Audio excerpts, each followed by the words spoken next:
Les amis, aujourd'hui on parle d'un homme au destin hors norme. Il a vécu 36 ans et pourtant ses bouquins sont rentrés dans l'histoire. Ses discours ont changé le visage de l'Algérie, des États-Unis et du Congo. Admiré par Malcolm X et Lumumba, sa pensée est aujourd'hui étudiée aux quatre coins du monde. En France, il a longtemps été censuré, ce qui fait qu'on le connaît pas trop, et du coup je pense qu'ici il est un peu sous-coté. Bon, je finis mon intro, mais vous allez voir que c'est un homme d'action qui a été de toutes les luttes, ce qui fait que sa pensée, en plus d'être hyper moderne, s'affranchit de tous les manichéismes dans lesquels on a tenté de l'enfermer pour discréditer son combat. Enfin bref, aujourd'hui les amis, on parle de Frantz Fanon.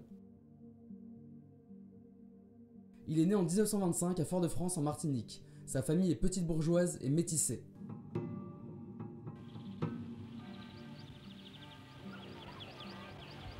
Frantz Fanon étudie au lycée Tscholcher au même moment où Aimé Césaire y est prof. Et puis, la guerre éclate.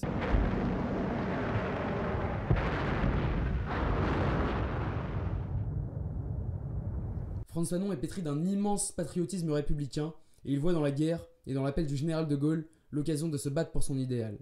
En 1943, à l'âge de 18 ans, il rejoint les forces françaises libres. En métropole, il prend part à des combats aussi décisifs que sanglants, comme lors de la libération d'Aix-en-Provence ou dans la poche de Colmar, moment critique de la bataille d'Alsace. De jour comme de nuit, les canons mêlent leurs aboiements rauques au grondement des blindés. Les chars ennemis cessent le feu, mais le feu qui les consume ne cesse pas.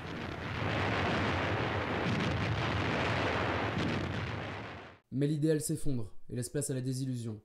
Sur le front, Fanon fait l'expérience du racisme. Voilà la lettre qu'il envoie à ses parents. « Chers parents, un an que j'ai laissé Fort-de-France. Pourquoi ? Pour défendre un idéal obsolète. Si vous appreniez un jour ma mort face à l'ennemi, consolez-vous, mais ne dites jamais « il est mort pour la belle cause ». Car cette fausse idéologie, bouclier des laïciens et des politiciens imbéciles, ne doit plus nous illuminer. Je me suis trompé.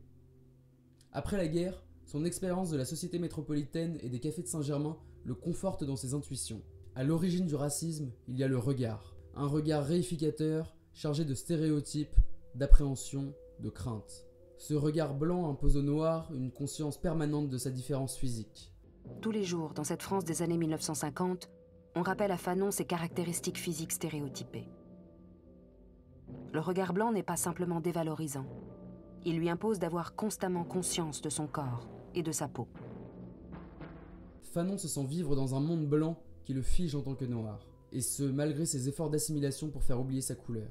Il trouve alors dans les écrits de Senghor, dans la négritude, la fierté d'être noir. Oui, l'Africain a une civilisation, une histoire que ne saurait faire oublier l'architecture intellectuelle coloniale. Le noir a une culture qui lui est propre. Mais trahi par le leurre de l'universalisme républicain, il se sent étranger, aliéné à lui-même.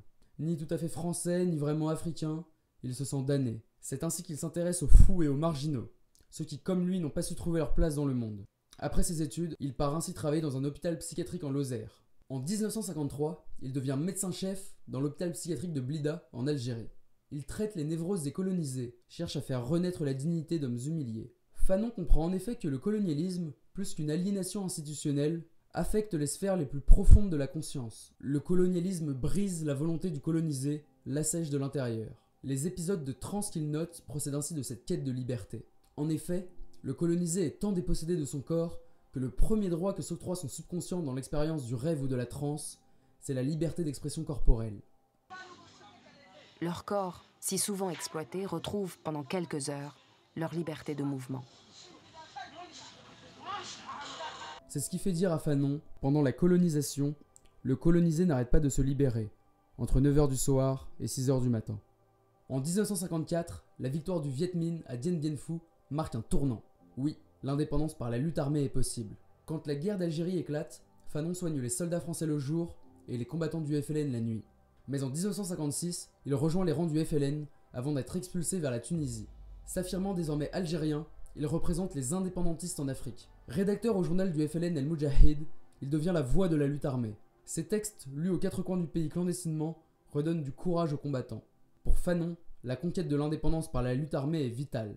Il déclare ainsi : « Au niveau des individus, la violence désintoxique. Elle débarrasse le colonisé de son complexe d'infériorité. Elle le réhabilite à ses propres yeux. » En effet, dans cette violence se joue l'expérience d'une catharsis, dans laquelle le colonisé, plus que de s'affranchir du code de l'indigénat et de retrouver sa pleine liberté de mouvement, s'arrache à la prison mentale qu'a forgé autour de lui le système colonial. Le colonisé reconquiert sa dignité d'être humain. C'est une désaliénation psychique. Ainsi, en 1958, les leaders des indépendances africaines se retrouvent au Ghana, sous l'égide de Nkrumah. Fanon prend la parole devant une assemblée qui lui réserve la plus grande ovation. Il y prône la lutte armée internationale. Il déclare « Si l'Afrique doit être libre, nous ne pouvons pas quémander. Nous devons arracher par la force ce qui nous appartient. » Sa rencontre avec Lumumba change le destin du Congo. Alors que le dirigeant congolais orientait son pays vers une solution pacifiée avec la Belgique, Lumumba rompt brusquement le dialogue avec le roi belge pour faire le choix de la solution violente. C'est alors que son bras droit sort de l'ombre et mène un coup d'État. Avec l'assentiment de la Belgique, Lumumba est arrêté et exécuté. Ce bras droit, il s'appelle Mobutu. Au Congo, il conservera le pouvoir jusqu'en 1997. Et puis d'une leucémie, Fanon décède en 1961 à Washington, sans avoir pu assister à l'œuvre à laquelle il a dédié les dernières années de sa vie, l'indépendance de l'Algérie.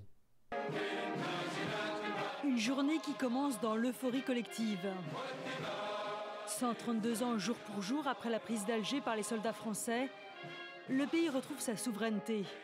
Après sa mort, l'idéologie de Fanon traverse l'Atlantique. Au sein des Black Panthers, tout partisan se devait de lire les damnés de la terre. Les écrits de Fanon ont ainsi joué un rôle considérable lors du mouvement des droits civiques aux États-Unis pendant la ségrégation. FBI Director J. Edgar Hoover today asserted that of the black extremist groups, the Black Panthers represent the greatest internal threat to the nation. Black people need some peace. White people need some peace. And we are going to have to fight. We're going to have to struggle. We're going to have to struggle relentlessly to bring about some peace. Because the people that we're asking for peace, they're a bunch of megalomaniac warmongers and they don't even understand what peace means. Par son approche très personnelle des questions d'identité, de race et de domination, nourrie à la fois par son expérience de médecin psychiatre, d'entier déraciné et de militant anticolonialiste, Frantz Fanon est devenu dans le monde entier un héros de la lutte armée pour les indépendances, un pionnier des études postcoloniales et un penseur critique des identités noires face au racisme, dont les écrits pour la liberté résonnent encore aujourd'hui avec force.